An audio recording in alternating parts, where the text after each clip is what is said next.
Hello बच्चों। तो last class में हम कोऑर्डिनेशन कंपाउंड के अंदर एक सिंपली बात कर चुके थे कि द्विक्लवन क्या होते हैं, संकुल यौगिक क्या होते हैं। इसके अलावा हमने बात कर ली थी कि जो संकुल यौगिक होते हैं उनको हमने चार टाइपों में क्लासिफाई कर दिया था। चार टाइप कौन कौन से थे? एक तो हमने बांटा था इसको सिंपल धनायन, जटिल ऋणायन। दूसरा सरल ऋणायन, जटिल धनायन। तीसरा था उदासीन और चौथा था हमारा जटिल ही धनायन और जटिल ही ऋणायन। चार भागों में हमने क्लासिफाई कर दिया। एक प्रकार और होता है इसका सेतु आबंध वाले या ब्रिज हेड स्ट्रक्चर वाले, वो हम बाद में डिस्कस करेंगे। ठीक है।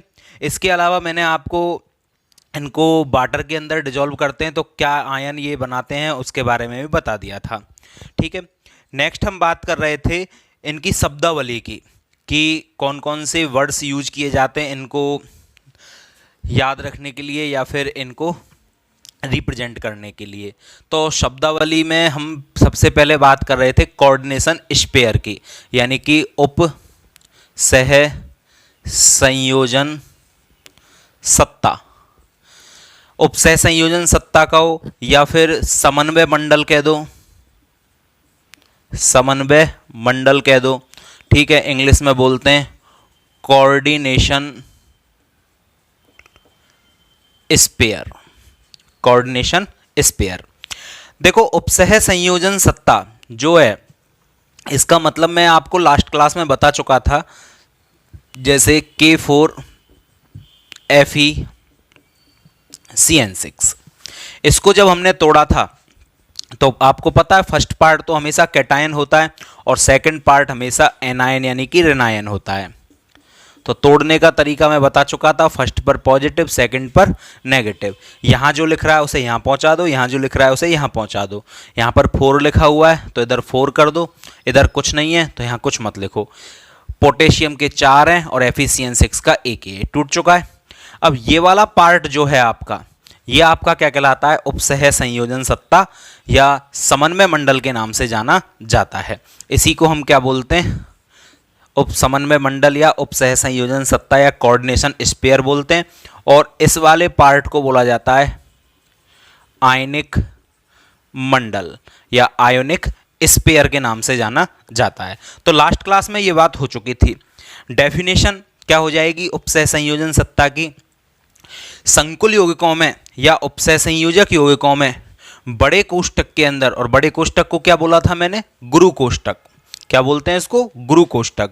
तो गुरु कोष्ठक के अंदर या बड़े कोष्ठक के अंदर जो स्पीसीज होती है वह आपकी क्या कहलाती है? समन्वय मंडल कहलाती है। यहाँ पर एक धातु होती है और एक लिगेंड होता है। धातु लिगेंड के साथ जुड़ा हुआ रहता है। ठीक है, धातु किसके साथ जुड़ी हुई रहती है? लिगेंड के साथ अटैच रहती है। तो नेक्स्ट बात डेफिनेशन क्या होगी इसकी, नोट्स में हमें कैसे लिखना है इसको? देखो, वह स्पीसीज जिसमें केंद्रीय धातु परमाणु अन्य अणु अथवा परमाणुओं के साथ निश्चित संख्या में उपसह संयोजक बंधों से जुड़ी रहती है। निश्चित संख्या में उपसह संयोजक बंधों द्वारा जुड़ी हुई रहती है। वह स्पीसीज उपसह संयोजन सत्ता या समन्वय सत्ता या फिर समन्वय मंडल, इंग्लिश में कोऑर्डिनेशन स्पेयर और कोऑर्डिनेशन एंटिटी भी बोल दिया जाता है, उपसह संयोजन सत्ता या कोऑर्डिनेशन एंटिटी कहलाती है। ठीक है, नेक्स्ट बात, ये जो कोऑर्डिनेशन एंटिटी होती है इसे हम बड़े कोष्ठक में लिखते हैं। यह बड़े कोष्ठक में लिखी जाती है। जैसे आप देख रहे हो ये बड़ा कोष्टक है, जैसे गुरु कोष्टक भी बोलते हैं, उसके अंदर इसको लिखा जाता है। ठीक है, नेक्स्ट बात यह है धनायन या पॉजिटिवली चार्ज, धनायनिक, ऋणायनिक अथवा उदासीन, तीनों ही प्रकार की हो सकती है। धनायन कैटायनिक भी हो सकती है, एनायनिक भी हो सकती है और उदासीन भी हो सकती है। जैसे ये एग्जांपल है K4FeCN6, इसमें ये वाला पार्ट कैसा है, ऋणायनिक। नेक्स्ट एग्जांपल और देखें हम, CuNH3 का होल 6 Cl3। अब इसको आप तोड़ोगे तो CuNH3 का होल 6, इस पर आ जाएगा पॉजिटिव 3 और 3Cl माइनस। कल मैंने तोड़कर आपको बता भी दिया था। तो ये वाली स्पीसीज या ये वाली कोऑर्डिनेशन स्पेयर कैसा है, धनायनिक। ये वाला कोऑर्डिनेशन स्पेयर कैसा है, ऋणायनिक। और उदासीन, तो उदासीन में आप ले लो NiCO का होल 4। अब इस पर कोई चार्ज नहीं है तो ये कैसा हो जाएगा आपका, उदासीन। तो ये धनायनिक भी हो सकती है, ये ऋणायनिक भी हो सकती है और ये न्यूट्रल भी हो सकती है। ठीक है, तो ये होता है आपका कोऑर्डिनेशन स्पेयर। ठीक है, अब इसमें एक बात और याद रखनी है आपको, जो भाग संकुल में से आयनित हो जाता है या जल में डिजॉल्व हो जाता है, घुल जाता है, उसे आयनिक मंडल या आयोनिक स्पेयर कहा जाता है। अब ये वाला पार्ट आपका क्या कहलाएगा, आयोनिक स्पेयर। ये वाला पार्ट आपका क्या कहलाएगा, आयोनिक स्पेयर कहलाएगा। और यही पार्ट ऐसा होता है जो लेबोरेटरी में अपना टेस्ट दे देता है। ठीक है, प्रयोगशाला में अपना परीक्षण देता है, अपने धनायन का परीक्षण, अपने ऋणायन का परीक्षण ये पूर्ण रूपेण दे देता है। क्लियर है, तो ये हुआ आपका उपसय संयोजन सत्ता। नेक्स्ट टर्मिनोलॉजी की हम बात करें तो अगली टर्मिनोलॉजी आ जाती है हमारी, हमने यहां पर लिखा एक वर्ड केंद्रीय धातु परमाणु, कि केंद्रीय धातु परमाणु क्या होता है। ठीक है, अभी आप इसको पॉज लेकर कॉपी कर लोगे, मैं इरेज कर रहा हूं। ठीक है, चलो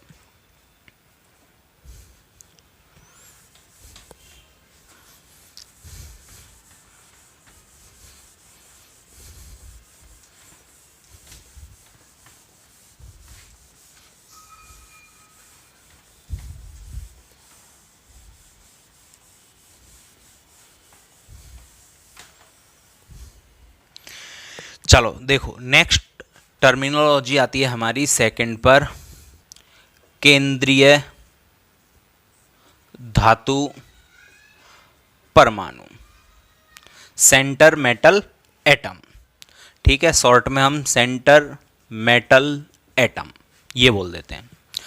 केंद्रीय धातु परमाणु एक्चुअली होता क्या है, देखोगे आप, जैसे इसी की एग्जाम्पल को ले लेता हूं मैं, K4FeCN6।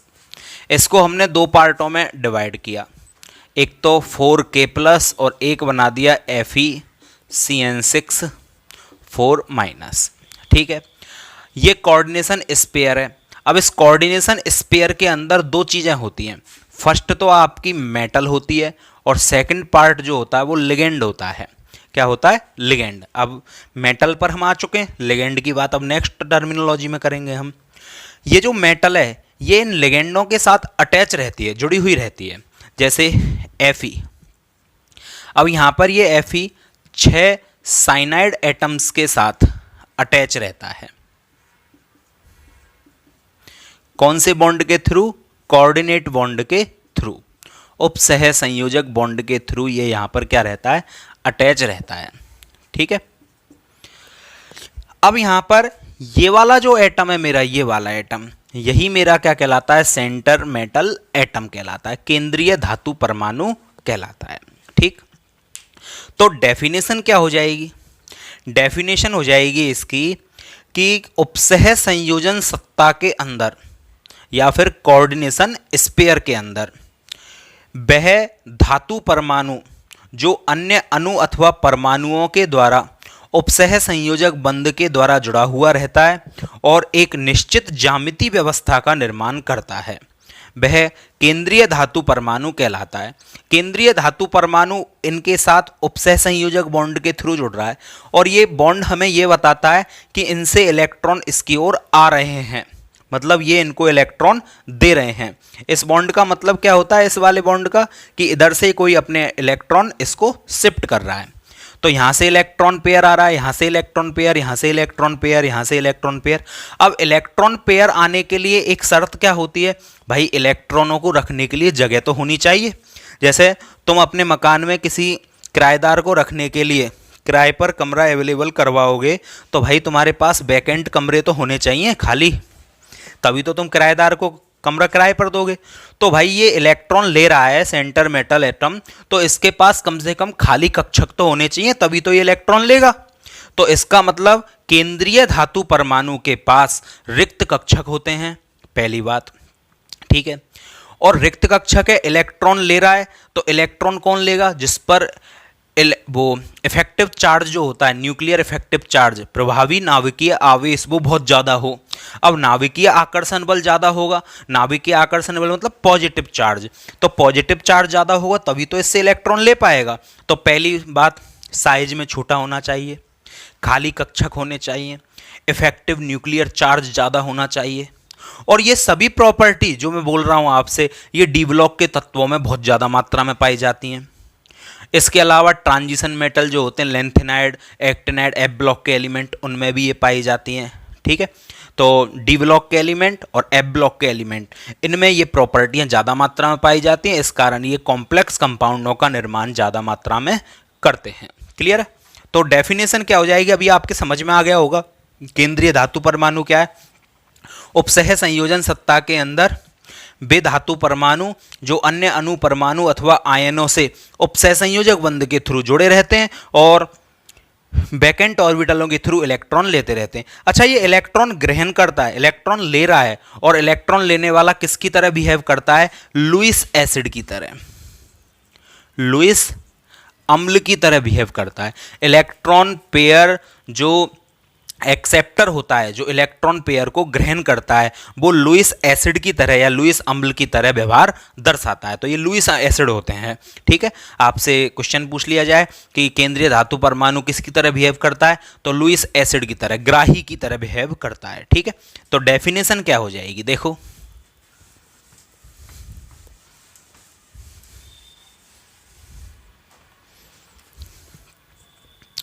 उपसह संयोजन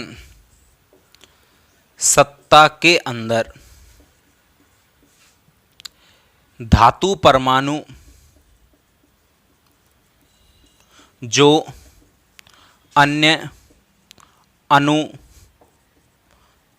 परमाणु अथवा आयनों के साथ उपसह संयोजक बंध के थ्रू या के द्वारा जुड़कर निश्चित ज्यामिति का निर्माण करते हैं, वे केंद्रीय धातु परमाणु कहलाते हैं,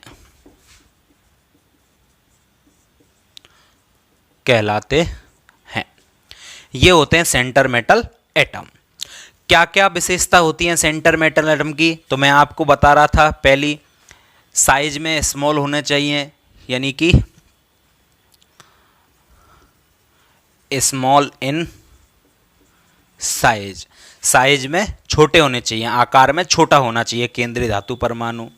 नंबर 2 बात, इफेक्टिव न्यूक्लियर चार्ज, यानी प्रभावी नाभिकीय आवेश अधिक होता है सेंटर मेटल एटम पर क्या होता है, प्रभावी नाभिकीय आवेश अधिक होता है। नेक्स्ट बात, जो सेंटर मेटल एटम होता है उसके पास रिक्त कक्षक या वैकेंट ऑर्बिटल कक्षक उपस्थित होते हैं, वैकेंट ऑर्बिटल इनमें पाए जाते हैं। ठीक है, नेक्स्ट बात, सेंटर मेटल एटम, शॉर्ट में लिख रहा हूं, सेंटर मेटल एटम यानी केंद्रीय धातु परमाणु। जो केंद्रीय धातु परमाणु होती है, केंद्रीय धातु परमाणु लुईस अम्ल या फिर इलेक्ट्रॉन ग्राही की तरह व्यवहार करती है। ठीक है, और ये हमेशा किससे जुड़े हुए रहते हैं, लिगेंड से। इलेक्ट्रॉन किससे लेंगे, ये इलेक्ट्रॉन ग्राही तो होते हैं लेकिन इलेक्ट्रॉन लेते किससे, लिगेंड से। अब लिगेंड क्या है, नेक्स्ट बात उसी की करेंगे अपन। ठीक है, एग्जाम्पल K4FeCN6। अब ये एग्जाम्पल तो आपको रात में सपने में भी दिखेगा, क्यों, बार बार यही यूज हो रहा है। ठीक है, तो इसमें सेंटर मेटल एटम कौन है, Fe। CuH2O का होल 6 Br3 कौन है सेंटर मेटल एटम, कॉपर। ठीक है, और ले लो आप FeCO का होल 5, ये CO कैपिटल है यहाँ पर। ठीक है, Fe सेंटर मेटल एटम हो जाएगा। तो ये केंद्रीय धातु परमाणु है आपके, क्लियर हुआ यहाँ तक। तो ये होता है केंद्रीय धातु परमाणु। ठीक है, act as a Lewis acid, vacant orbital होना चाहिए, साइज में छोटा होना चाहिए, इफेक्टिव न्यूक्लियर चार्ज ज़्यादा होना चाहिए। और नेक्स्ट बात और करते हैं, सामान्यतः आप नीचे लिख लेना। ठीक है, सामान्यतः D block and F block के तत्वों में ये सभी गुण पाए जाते हैं, और इन गुणों के पाए जाने के कारण ये सेंटर मेटल एटम की तरह अधिक बिहेव करते हैं। ऐसा नहीं है कि पी ब्लॉक के और एस ब्लॉक के नहीं बनाते, रेयरली बनाते हैं वो भी, उनमें भी एक्सेप्शन केस ज़्यादा पाए जाते हैं। लेकिन सबसे ज़्यादा जो कॉम्प्लेक्स कंपाउंड होते हैं वो किन में पाए जाते हैं, डी ब्लॉक में, और उसके बाद एफ ब्लॉक में। हम अलग से भी डिस्कस करेंगे डी ब्लॉक और एफ ब्लॉक को, तो वहाँ पर और डिटेल में पढ़ेंगे। ठीक है, तो मेनली डी ब्लॉक के तत्व कोऑर्डिनेशन कंपाउंड अधिक मात्रा में बनाते हैं, एफ ब्लॉक के भी बनाते हैं। जैसे मैं एक एग्जांपल के थ्रू बताता हूं कि कैसे वैकेंट ऑर्बिटल पाए जाते हैं। देखो, आप कॉपी कर लेना, मैं अरेंज कर रहा हूं। ठीक है, चलो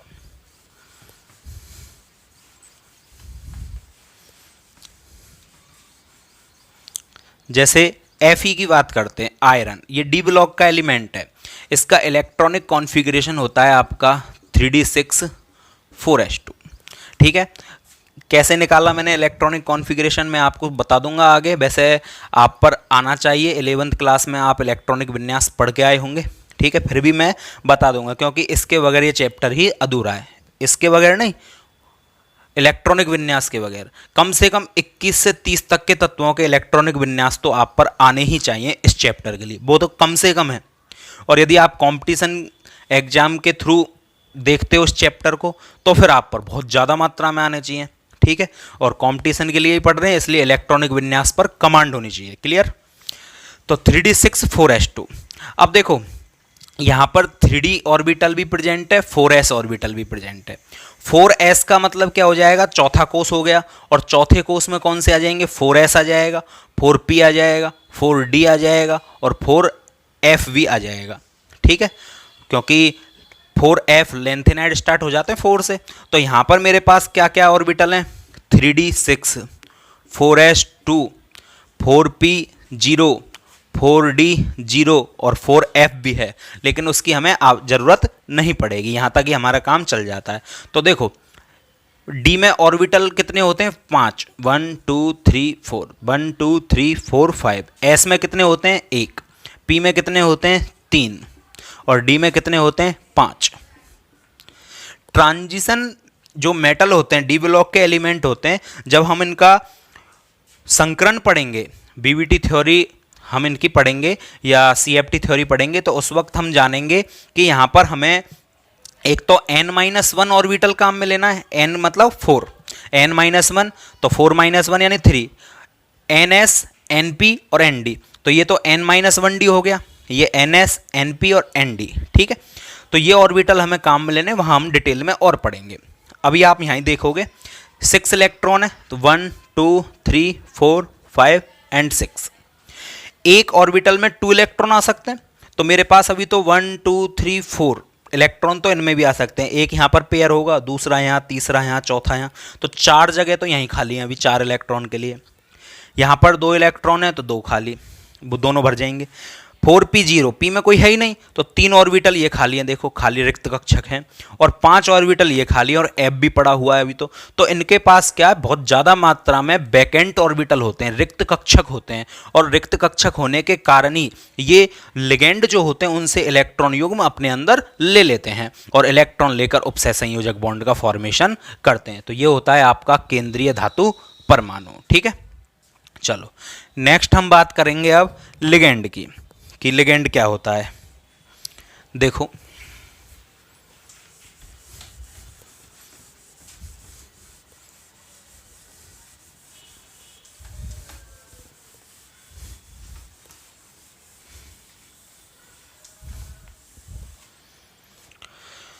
और नेक्स्ट टर्म जिसकी हम बात करेंगे अब वो है उपसह संयोजन संख्या या फिर समन्वय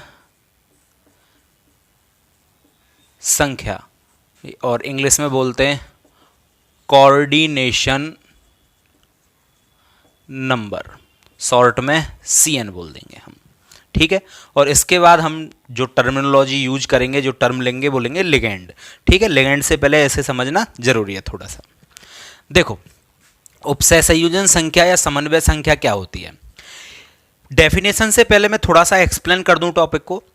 जैसे एग्जाम्पल सबसे बढ़िया आप यही लो बार बार, और भी एग्जाम्पल लेंगे ऐसा नहीं है। K4FeCN6, अब इस Fe के साथ कितने CN जुड़े हुए हैं, 6।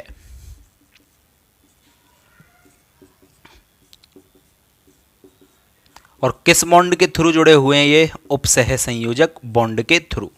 मैं ये बात आपको 3-4 बार बता चुका हूं, ठीक है। अब ये उपसह संयोजक बॉन्ड जो होते हैं इनका नंबर ही उपसह संयोजन संख्या या समन्वय संख्या कहलाता है। तो एक्चुअली क्या होता है, एक संकुल के अंदर, भाई है तो संकुल ही है, तो संकुल के अंदर केंद्रीय धातु परमाणु किससे जुड़ा हुआ रहता है, लिगेंडों के थ्रू जुड़ा हुआ रहता है। किससे जुड़ा रहता है, लिगेंडों से जुड़ा रहता है। और लिगेंडों से जुड़ता है तो लिगेंड इसको क्या देते हैं, इलेक्ट्रॉन। लिगेंड मेटल को क्या देते हैं, इलेक्ट्रॉन देते हैं। ये कोऑर्डिनेट बॉन्ड है, लिगेंड से नॉर्मली इलेक्ट्रॉन किसकी ओर जाते हैं, मेटल की ओर, ठीक है। ये नॉर्मली है, ठीक है, सार्वभौमिक सत्य नहीं है कि ऐसा ही हमेशा होता है। नॉर्मल केस में लिगेंड से मेटल की ओर जाते हैं, केस चेंज भी हो जाता है, चार्ज ट्रांसफर स्पेक्ट्रा वगैरह तो मेटल से लिगेंड की ओर आ जाते हैं, लेकिन 99.99% यही होता है, ठीक है। वो 0.01% में आ जाता है और रेयर चांस है। तो लिगेंड से इलेक्ट्रॉन मेटल की ओर क्या हो रहे हैं, शिफ्ट हो रहे हैं। अब जब लिगेंड से मेटल की ओर शिफ्ट हो रहे हैं तो वहाँ कोऑर्डिनेट बॉन्ड बनता है, उपसह संयोजक बॉन्ड। और ये उपसह संयोजक बंधों की जो संख्या है, लिगेंडों की संख्या नहीं, उपसह संयोजक बंधों की संख्या, वो क्या कहलाती है, आपकी समन्वय संख्या या कोऑर्डिनेशन नंबर कहलाती है। जैसे अब इसमें 6 उपसह संयोजक बॉन्ड बन रहे हैं, 1 2 3 4 5 6, तो कोऑर्डिनेशन नंबर कितना हो जाएगा, 6 हो जाएगा, ठीक है। और देखोगे आप NiCO का होल 4, तो Ni के साथ कितने CO, 1 2 3 4, ये उपसह संयोजक बॉन्ड का फॉर्मेशन कर रहे हैं। तो यहाँ पर कोऑर्डिनेशन नंबर कितना हो जाएगा, 4। अभी मैं शेप की बात नहीं कर रहा हूँ कि वर्ग समतली होगी या चतुष्फलकी होगी, मैं डायरेक्ट टॉपिक को समझा रहा हूँ। शेप हम BBT में या फिर इसको हम पढ़ेंगे CFT थ्योरी में, ठीक है। तो कोऑर्डिनेशन नंबर कितना हो जाएगा इसका, 4। लेकिन अब आपके दिमाग में ये आ रहा होगा कि क्यों हम बंधों की संख्या को कोऑर्डिनेशन नंबर बोल रहे हैं, हम लिगेंडों की संख्या को क्यों नहीं बोल रहे, क्योंकि लिगेंड भी तो 1 2 3 4 5 6 हैं और यहाँ पर 1 2 3 4 है, तो 4 ही कोऑर्डिनेशन नंबर है, 6 ही कोऑर्डिनेशन नंबर है। तो लिगेंडों की संख्या को नहीं बोल सकते। इसका कारण क्या होता है, जो लिगेंड होते हैं ना हमारे, वो लिगेंड कई बार तो उनमें दाता परमाणु एक ही होता है, और जब एक ही दाता परमाणु पाया जाता है तो वो एक सिंगल बॉन्ड बनाते हैं। और कई बार क्या होता है लिगेंड के अंदर दाता परमाणु एक से ज्यादा हो जाते हैं, 2 हो जाते हैं, 3 हो जाते हैं, 4 हो जाते हैं। 2 दाता परमाणु है तो एक बार में 2 बॉन्ड बना देते हैं, और यदि 3 दाता परमाणु हो जाते हैं तो वो एक बार में 3 बॉन्ड बना देते हैं। तो इस सिचुएशन में क्या होता है कि वहां पर कोऑर्डिनेशन नंबर हम लिगेंडों की संख्या को नहीं बोल सकते। जैसे मैं आपको बताता हूं, COEN का होल ट्राइस, इसका कोऑर्डिनेशन नंबर कितना है आपका 4 + 3। अब ये वाला जो कंपाउंड है EN, एथिलीन डाई एमीन को बोला जाता है। किसको बोलते हैं? एथिलीन डाई एमीन को। और एथिलीन डाई एमीन आपका क्या होता है?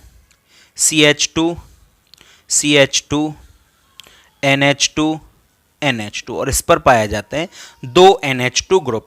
अब ये NH2 ग्रुप, इसके पास भी लॉन पेयर है तो ये अपने इलेक्ट्रॉन दे सकता है मेटल को, और ये वाला एटम भी अपने इलेक्ट्रॉन दे सकता है। तो ये पूरा का पूरा एक ही लिगेंड मेटल के साथ 2 बॉन्ड बनाएगा। जैसे इसकी शेप में आपको बताता हूं क्या होती है। ये मेरे पास कोबाल्ट का एक एटम है। अब इसमें देखें हम तो CH2 NH2 CH2 NH2, इसी प्रकार NH2 CH2 CH2, और इसी प्रकार एक इधर CH2 CH2 NH2 NH2। ये एक बॉन्ड ये बना देगा, इधर से ये बना देगा, इधर से ये बना देगा, और ये कंप्लीट पर क्या लग जाएगा 3+। ठीक है, ये इसकी मैंने आकृति बनाई है। अब इसमें देखो लिगेंड कितने मेरे पास? केवल 3, पहला लिगेंड, दूसरा, तीसरा। और बॉन्ड कितने बन रहे हैं? 1 2 3 4 5 6। तो आपके समझ में आया कि बॉन्डों की संख्या को क्यों बोला जाता है, लिगेंडों की क्यों नहीं? क्योंकि लिगेंड ऐसे होते हैं जिनमें दंतुरता अलग अलग होती है। दंतुरता मतलब लॉन पेयर देने की कैपेबिलिटी। यदि किसी में एक ही दाता परमाणु है तो वो एक ही बॉन्ड बनाएगा, किसी में 2 दाता परमाणु है तो वो 2 बॉन्ड बनाएगा, किसी में 3 दाता परमाणु है तो वो 3 बॉन्ड बना देगा, किसी में 5 है तो वो 5 बनाएगा, और किसी में 6 है तो वो 6 बना देगा। तो इस सिचुएशन में हम क्या करते हैं, हम बॉन्डों की संख्या को उपसय संयोजन संख्या बोलते हैं, ना कि लिगेंडों की संख्या को। अभी मैं लिगेंड टॉपिक में इन चीज़ों को बहुत क्लियर करने वाला हूं आगे, कि दंतुरता क्या होती है, कैसे बॉन्ड बनाए जाते हैं, इन चीज़ों को। ठीक है, अभी आपके क्या समझ में आ रहा है कि जो लिगेंड होते हैं उनमें कई बार तो क्या होता है, एक ही मेटल के साथ एक लिगेंड बॉन्ड बना देता है। तो वहां तो हम कह सकते हैं कि हाँ, लिगेंडों की संख्या को उपसय संयोजन संख्या कहा जाता है। लेकिन कई बार क्या होता है, एक ही लिगेंड के अंदर 2 दाता परमाणु होते हैं तो वो दोनों बॉन्ड बनाएंगे, तो एक लिगेंड डबल बॉन्ड बनाएगा। तो यहां पर देखो लिगेंड तो 3 है लेकिन समन्वय संख्या कितनी हो गई? 6। कई बार क्या होता है, एक ही लिगेंड है, जैसे एक होता है ethylene diamine tetraacetate EDTA। ये एक अकेला ऐसा लिगेंड है जो 6 बॉन्ड बना देता है। एक ही लिगेंड के द्वारा 6 बॉन्ड बना दिए जाते हैं। तो इस सिचुएशन में क्या होगा, लिगेंड तो एक होगा, बॉन्ड 6 होंगे, तो कोऑर्डिनेशन नंबर फिर कितना हो जाएगा? 6 हो जाएगा। तो इस सिचुएशन में हमको याद रखना है कि लिगेंडों की संख्या को कभी भी हम उपसय संयोजन संख्या नहीं कहेंगे। हम किसको कहेंगे? बॉन्डों की संख्या को। क्लियर है?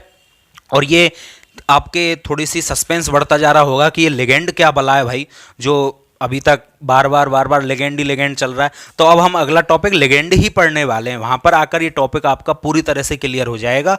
और फिर हम जैसे ही इनका नोमेनक्लेचर करेंगे तो उस वक्त इसको और डिफाइन कर देंगे कि उपसय संयोजन संख्या हम कैसे निकालेंगे लिगेंडों के थ्रू। ठीक है, तो अभी आप देखो डेफिनेशन क्या हो जाएगी। ठीक है, मैं अरेंज कर रहा हूं इसे।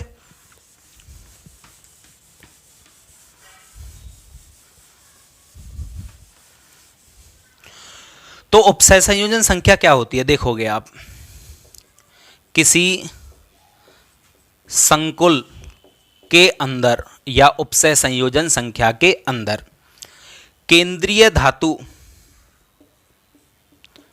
धातु परमाणु के साथ लिगेंड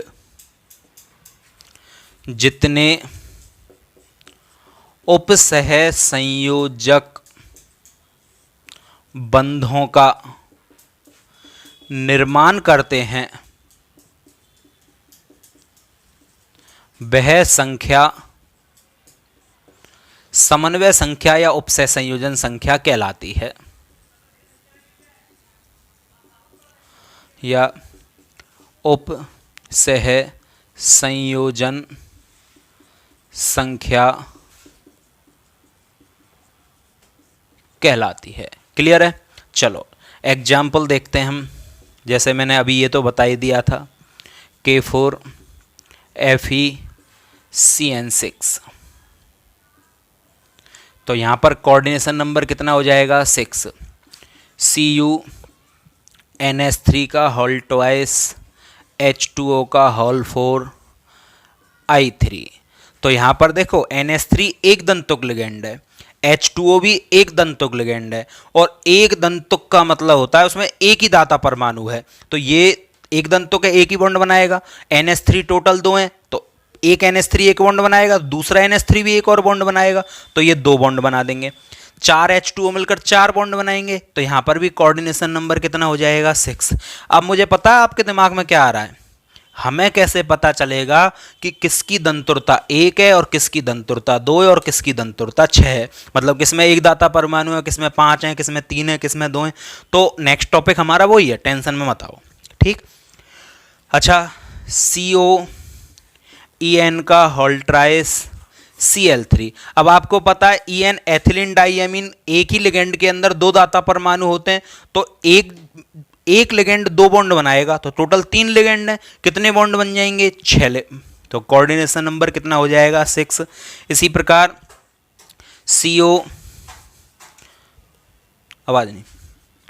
Na3COOX का होल ट्राइस।